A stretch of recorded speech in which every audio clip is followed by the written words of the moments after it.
Hello everyone, welcome to my channel. My name is Orlando, and we have a situation with a nosy landlord in the business of a tenant, and she is just fed up. Let's jump into it. This is the plaintiff, Sierra Farrow. She says she rented an apartment in the defendant's garage, and the lady snooped on her when she had friends over and listened to her conversations. She got out of there lickety-split. Now the evil woman won't return her security deposit, so she's suing the eavesdropper here and now for the $1,400 she's owed. So the question is, can you get out of a lease because your landlord is nosy?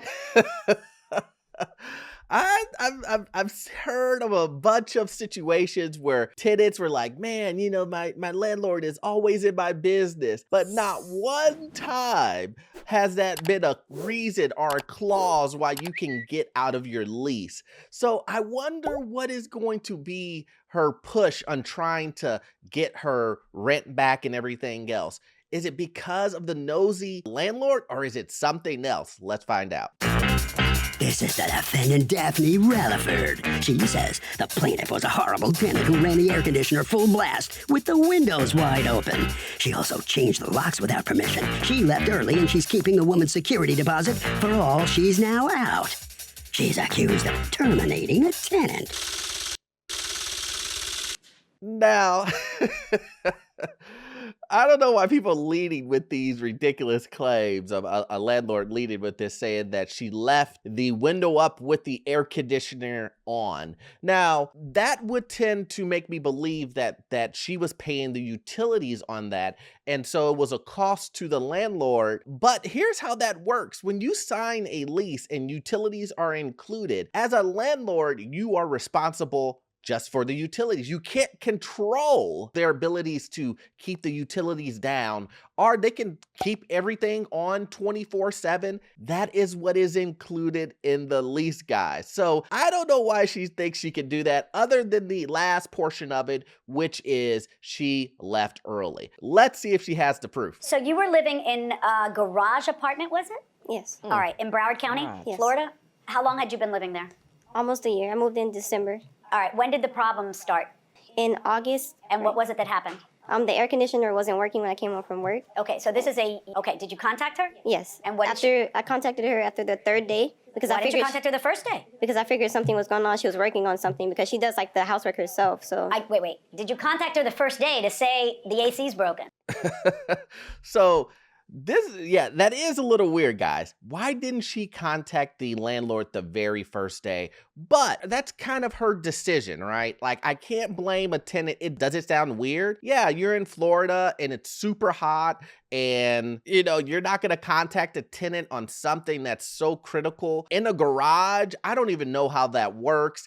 That doesn't even sound legal. You know what I mean? A garage that you're renting out. I don't know. And then the utility, and then her saying it's nosy. So it makes it sounds like they're connected. Like she's living in the main house and then she's living in a garage. That is very weird. A bad setup for a landlord. Don't do that, guys. Don't do that. I can tell you, it's not worth it. Just think of how hot it was in that garage. That's crazy. not the first day. Why not? Because I saw something open outside, like on the wall, so I figured she was working on the AC, which I did tell her that too. When I contacted her the third day, I said I thought she was working on something, so I didn't. You're very patient. I wouldn't have been patient. It's Florida. Yeah. It's South Yeah, I am. Florida in August. Yeah. I know what that is. I live there. So, all right. So on the third day, according to you, because see, a tenant would call, like the first day a tenant calls is probably the day the AC is not working. I don't know whether you're trying to make it longer. There's something a little fishy there for me. Yeah, I mean, like the judge said, it's South Florida. It's super hot in August. I just couldn't imagine. I'm surprised she could even breathe in there. And this is a cautionary tale for landlords. The reason why I am saying that this isn't a good idea, let's say something happened, like a fire happened, or she couldn't breathe, and she died, or something really bad happened because she's in this confined area that's not supposed to be a living area. It's not supposed to be a living area, guys. Who's going to be at fault for that? You will. And I'm not sure insurance would even cover that. You know, insurance would try to figure out a way not to pay you. And that's a good reason not to pay you, because you had someone in there illegally that literally caused the place to burn down or whatever happened. and they're not going to pay it, guys. But all right, you say you spend 2 days in Florida in August sleeping with no AC in a garage. So there's no air. And then you call her and say what? I called her and I was saying, are you working on the AC? It's not working at all. And she basically tells me she doesn't know what to do. She's in New York. She doesn't have anyone to send. And so I tell her, you know. Is all this by text? No, we're on the phone at this point. So I was telling her, you know, I can't breathe and like something has to be done. And she just told me, well, I don't know what to do. That's what I'm talking about, guys. Like I just said earlier, she just said, I'm telling you, I can't breathe. I can't, because you're in a garage, right? Now, this isn't. Now, here's the thing. It's not going to be on the tenant because it's going to be on the landlord for leasing that area out. So right now, the landlord, I'm looking at them like, why would you rent out an area that probably isn't permitted to even be rented out? I don't know if that's the case. She could prove me wrong, but that seems very shisty when it comes to leasing out that area. So be wary of doing that. Don't do this fishy. Follow the rule book when it comes to this. If you were going to turn it into a unit yourself and like as an occupant of the single family home and live in the garage, that's your prerogative. But renting it out, you run a very big risk of getting yourself into a situation where you're going to get bankrupt. All right. When she called you and told you there was something wrong with the AC, what did you tell her? I told her I was in New York and I would not be back until Monday night. I do a lot of the work in my household for myself. I do not Well, I know it's cheaper for you to do it yourself, but that's different from whether it's legal and correct and you're abiding by your duties as a landlord. When you come home, do you take a look at it and see what the problem was? Exactly, I did. And what was wrong with it? Nothing was wrong with it. All I did was press the reset button and it was up and running. Nothing was wrong with it. Why didn't you just tell her that on the phone 4 days earlier? I did not know what to do. All right. This is the reason why this is so important, guys, is as a landlord, you have to make sure that you get things taken care of. If she was gone on vacation, she should have had a 24-hour emergency service go out there and take a look at it. But what did she try to do? She was trying to cut corners to save money because she wanted to go fix it herself, or she's used to fixing it herself. And the lady could have died. Like, that could have happened. That lady could have been in there and passed out from heat stroke. There's so many things that could have happened to her because she didn't have an AC. And who would have been at fault? The landlord. So make sure, guys, you're not doing these illegal type of things as far as these illegal garages. You're making sure that you're taking care of the tenants. When they have an emergency come up, you have someone go out there and take care of it. Because if you don't take care of it, you will be liable. So in any event, what happens later is really what the subject of this lawsuit is, which is you take it upon yourself to deduct $150 from the rent. Did you discuss that with her before you did that? I tried to. I said, I'm going to need something off of next month's rent because this is not, like, this is uninhabitable. And she said, we'll see. So, all right, and then you just decided how much and paid her less rent without you two discussing it, right? Because that's what offended her. And when you did that, you then tell her, get out. Right? Yes, something like that. So she didn't understand that there's $7 that you pay for your first month, and then you put a $700 down for a security deposit. And then that's the $1,400. So the judge is basically saying, I can't give you the other portion because you used it when you stayed in there the first month. So yeah, that's that, right? So, but here's the thing. You can't, as a tenant, just decide that just because you were wrong, I'm going to deduct, a dollar amount off of the rent. Because that is not, that you can't do that. That's illegal to do that. You signed a lease saying that you would pay X amount of dollars a month. And then now, just because of, whatever happened between you and the landlord, let it be maintenance or anything else, you decide, I'm just going to deduct it because, you know what? I deserve it. It doesn't work like that. It doesn't work like that. So don't do that. Don't do that. All right. In any event, is this a legal apartment? It is a legal apartment. Is it? Because it's a garage that you've converted into an apartment. Yes, ma'am. Can I see your paperwork on it? I don't have the paperwork on hand. Judge hit that right. Like, that's what I was talking about earlier. It's a garage. How are you able to rent that out? She doesn't have any documentation because she knows that it was illegally done. She knows it. She knows it. I could just see right now, she's thinking in her head, crap.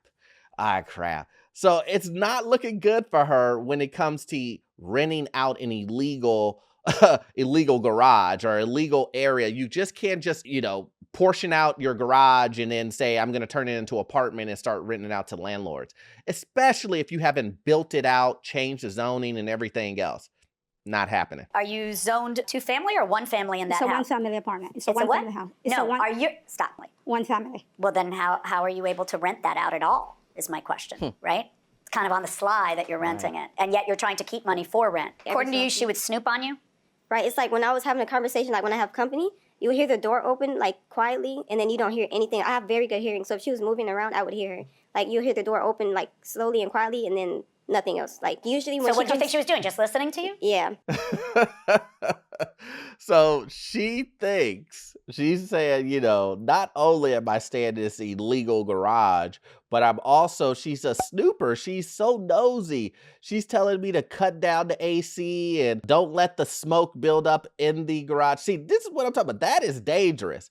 You have an electric stove, I don't know, gas stove, whatever you need to create something to, you know, some type of fire source in a garage. You're trying to burn down the house, like obviously not built out for that. So you are creating a situation. There's no ventilation in there. Can you imagine cooking in a garage? Where's the ventilation at? That's why the landlord was saying, hey, can you open up the window so you can let the smoke out and all that other stuff? Because she doesn't want to be on the hook if something happens to her. Imagine grease on the walls and all that, because there's no ventilation. No ventilation. This obviously was not meant to be rented out. And this is going to be the downfall of this landlord. All right, you know, here's the thing. You know, when you own a house, you can have a roommate, that's fine. But when you convert a garage, you have to change the zoning in Florida to be a 2-family home.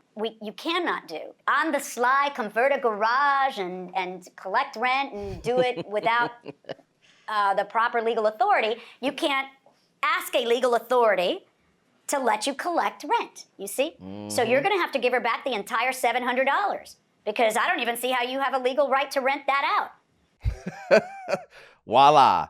There's no way this lady was supposed to rent it out. So it's a void contract. You were renting out an illegal area, a legal domain, right? A legal place for that person to live. It's not a unit. It's not a 1 to 2 unit. There are certain things, there's firewalls and duplexes and all types of stuff to make sure that that can be counted as a legal dwelling, a living dwelling on top of that. And she obviously did not go through that process.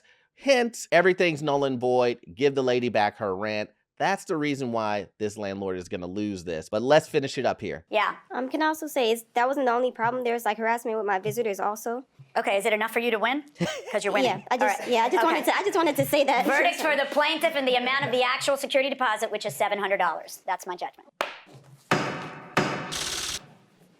Okay, guys. So as you see, like we said, yeah, you just have, she's doing that illegal dwelling, it's not going to work out in your favor. Don't put tenants in garages where something can happen to you, because you will be liable. And if worse comes to worse and something really bad happens, insurance won't pay, you can go to jail, all types of things. So just don't do it, guys. So I hope you got value out of this content. I'm gonna need you to watch this next video here. It will help you get into your first rental property and also learn all things financial. I'll see you guys on the next one.